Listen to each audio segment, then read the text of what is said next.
So with American Horror Story Apocalypse reaching the final part of the season, let's take a look at the episode preview that they gave us and try to figure out what exactly is going on. Hey YouTubers, don't forget to subscribe and hit that bell over by the subscriber button to notify you every single time I upload. Enjoy the video. For you to do what you were put on this earth to do. I told Cordelia what I was gonna do to all of you. Something's happening.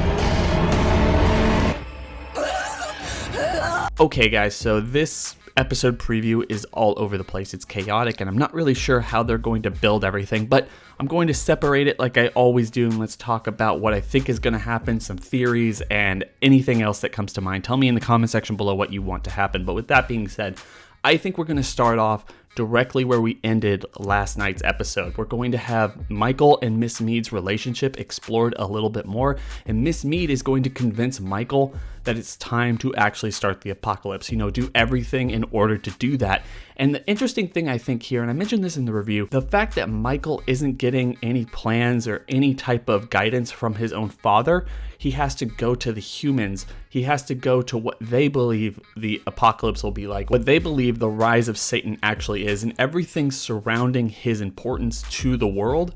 That's where he's getting all of his information. And more specifically now, it looks like he's getting all of that guidance from a robot. This is a concept in fiction that is explored over and over again with the idea that mankind creates robots like Miss Mead because we want to play God. And now Michael is getting his guidance now from what is essentially a human concept of playing God.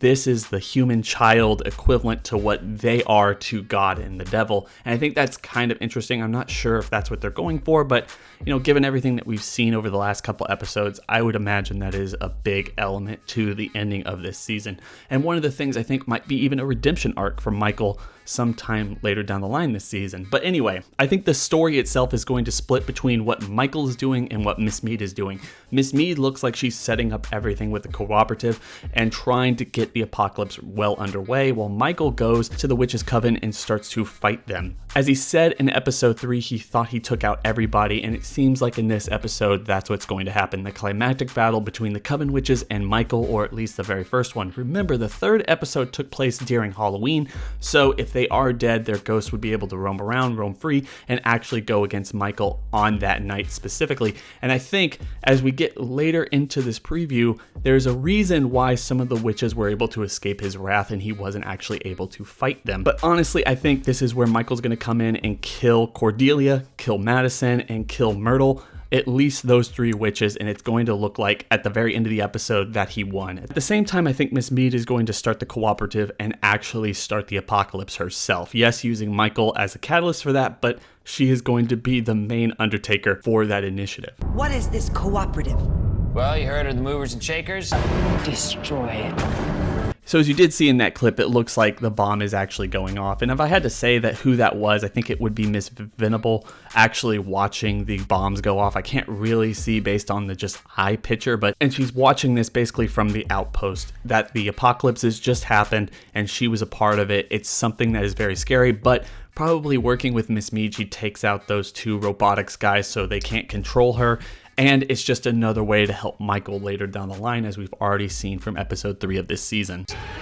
Last thing I want to talk about here is the concept of bringing back the Voodoo Queen and the Voodoo Devil. It looks like we get from this episode some kind of spell from the voodoo witches that's going to help them later down the line. I think this is actually going to be a way of protecting Mallory, Coco, and everyone else who's a witch who survived the initial impact of the blow in the first couple episodes. This is going to be solely a protection method from the voodoo witches, not the witches from the Coven, because they're going to be dealing with Michael throughout this entire episode. As I already said, as we move into the 10th episode, they've already confirmed that some of the characters from Murder House are actually coming back. We're going to go back to that Halloween night. As Murder House set up, on Halloween night, the spirits of dead people can roam free, and this is going to be the perfect and only chance, really, that the witches and the Murder House people have to take out Michael. So I might argue next week that Michael might have a redemption arc. As I've already said, his goals don't really seem to be his, but at the same time, this could just be a straight up witches, ghosts, and Michael versus story at the very end. But guys, what are your thoughts on this? Do you like the season thus far? Are you excited that it's getting to the end point? We're getting back to the initial apocalypse and actually going to see all of these shows and all of these people cross over by the end of this season. What do you think season 9 is going to be about? I mean, this one's been absolutely crazy. As I said in my past reviews, I feel like this has been one of the better seasons thus far. Hope everyone's having a fantastic day. Don't forget to like, comment, and subscribe. Hit that bell over by the subscriber button to notify you every single time I upload. It's been real.